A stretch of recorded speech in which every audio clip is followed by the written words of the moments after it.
Rapper Sean Combs aka P Diddy aka Diddy amepatikana na hatia kwa makosa mawili ya kusafirisha watu kwa ajili ya kufanya ukahaba, lakini ameepuka mashtaka matatu mazito zaidi: mashtaka mawili ya ulanguzi wa binadamu kwa ajili ya ngono na shtaka moja la uhalifu wa mtandao, au sio? Sasa uamuzi wa mwisho katika kesi ya jinai ya Sean Diddy umeweza kutolewa kama hivyo.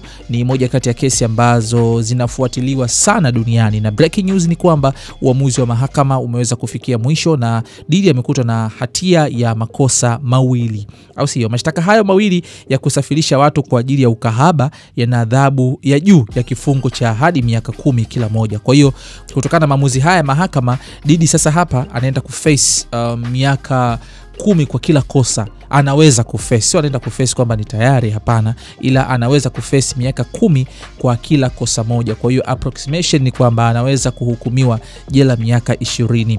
Majaji walitoa uamuzi huo baada ya kesi ya wiki 8 iliyokuwa ngumu, ambapo mashahidi 34 walitoa ushahidi dhidi ya mkongwe huyo wa muziki wa hip hop duniani na mwanzilishi wa Bad Boy Records.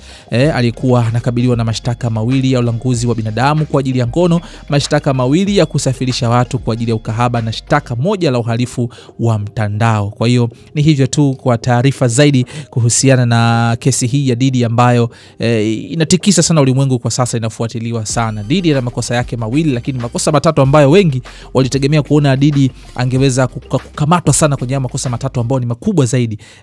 Kosa la uhalifu kwa njia ya mtandao, nasema ulaghai pia ilikuwa ni moja kati ya kosa kubwa sana ambalo Diddy angeweza kukaa jela miaka mingi sana, lakini pia kesi ya sex trafficking ilo kwake halipo.